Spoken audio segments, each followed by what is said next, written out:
Madalas silang lumalabas pagsapit ng dilim. Matatalas na mata ang gamit sa paghahanap ng pagkain. Ang trip nila sa pamamahinga ay ang bumitin. Giant golden crowned flying fox, ating kilalanin. At pinuntahan na nga natin itong isang roosting site ng mga giant golden crowned flying fox or kabog. Dito po yan sa San Jose Occidental, Mindoro. What's up mga kaharabas? Kamusta po kayong lahat? Isa na naman pong episode from I Am Harabas channel. Welcome po sa ating backyard aviary mga kaharabas. Hindi tayo na sa aviary ano? Dahil nandito tayo ngayon sa dense na mangrove area. O dito banda magubat-gubat na para puntahan yung isang roosting site po dito ng giant golden crowned flying fox o yung tinatawag na kabog. Siyempre mga karabas, may mga kasama tayong team, crew. Tito Bong, ating droner. Mr. Nice Guy, ang ating hinete. Boatman, Mr. Bugs. Yung Bugs. O, ating karang kamay. Si Cute Boy, ang ating water boy. Dadalang tubig. So, tara, punta natin mga karabas.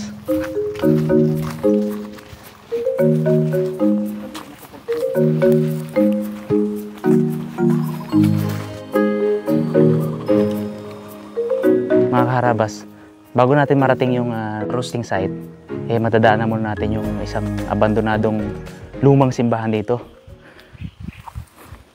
So ito po, na-cover ko na to, tong area na to. Meron po tayong vlog regarding dito, ano. Tabi-tabi po. So after 2 years, nakabalik tayo dito mga kaharabas. Kung hindi nyo pa po napanood yung ating vlog tungkol dito, iiwan ko po yung link sa description ano, para kung interesado kayong mapanood o kung interesado kayong malaman kung ano yung tungkol dito, ang history ng lugar na to, I suggest panoorin nyo po yun. Mag-enjoy po kayo doon. Wala na siyang bubong. So matagal-tagal tayo hindi nakabalik dito eh.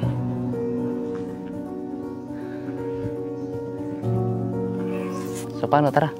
Puntahan natin yung talagang target natin dito. Ready na sana kami kaso ayan, biglang umulan. Tapos umaraw.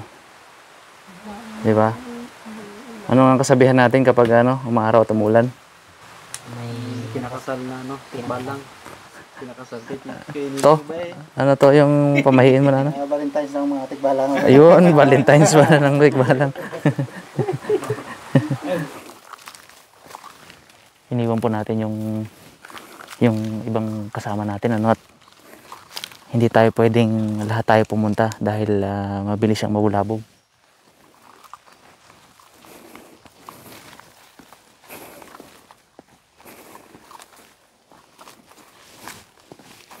Bandang dulo pa ata. Ayun, kita ko na. Tanaw ko na doon banda.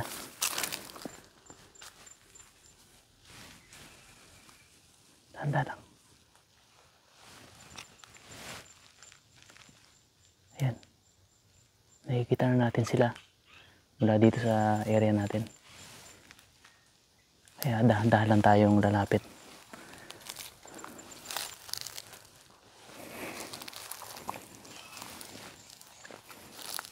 Dahan-dahan tayo kasi gusto nating makunan talaga ng malapitan kung ano talaga itsura nitong mga flying fox na ito, no?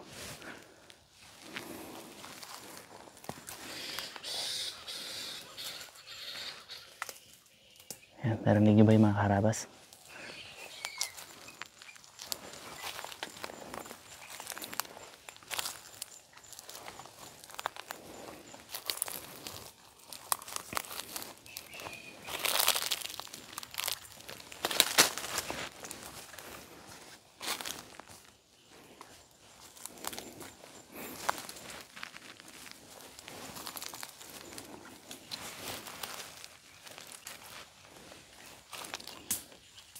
Subukan ko na mag-set up ng camera dito para makita natin sila. So dahan-dahan lang tayo.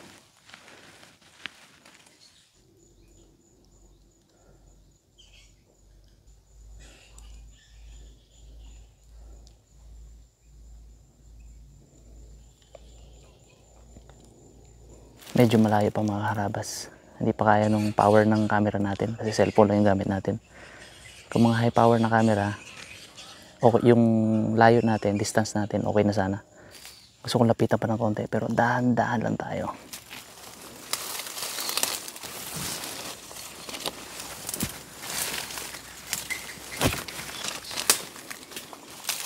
Meron dito banda. Lapitan lang natin dito.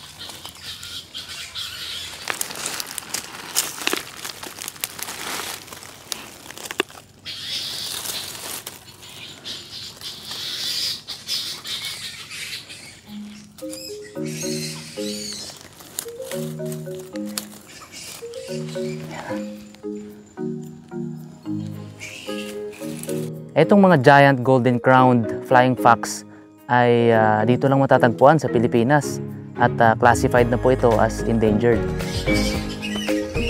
Ang mga flying fox na ito ay nocturnal, meaning sa gabi po sila mas active, ano? Sa gabi po sila nanginginain usually. At sila po ay herbivores o mainly ang kanilang pagkain ay plants and fruits.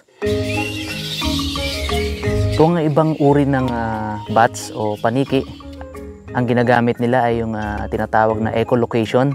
Ang mga flying fox naman ito, well-developed yung kanilang eyesight. Kaya yun yung gamit nila sa pag-navigate at saka sa paghanap ng pagkain.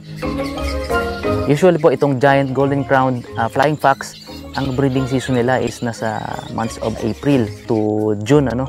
Tapos nakapag-research tayo ng konti, sa loob pala ng isang taon, isang beses lang silang mag-produce ng offspring. Bawat isang female, isa lang po, isang taon. So ganun sila kabagal dumami.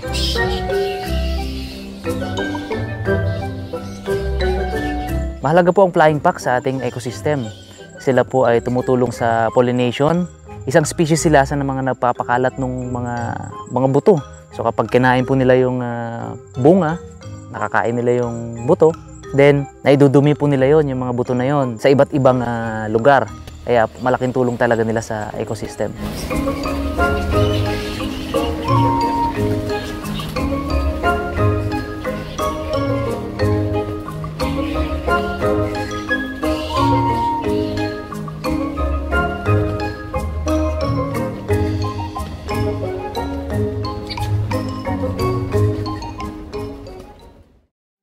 Ang Philippine Giant Golden Crowned Flying Fox ay dito lamang matatagpuan sa Pilipinas.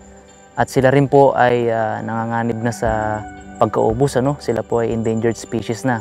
Dahil na rin sa patuloy na illegal logging, so yung kanilang environment po or yung kanilang ecosystem ay naapektuhan ng patuloy na pamumutol ng mga punong kahoy. Isang dahilan din ay ang pagtira ng mga tao sa mga areas na malapit sa roosting site nila, no?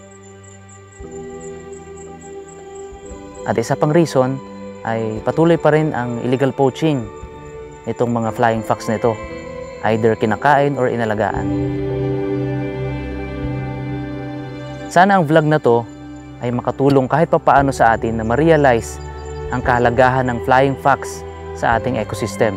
At huwag din natin kalilimutan na ang lahat ng nilalang ng Diyos sa mundong ito ay mahalaga.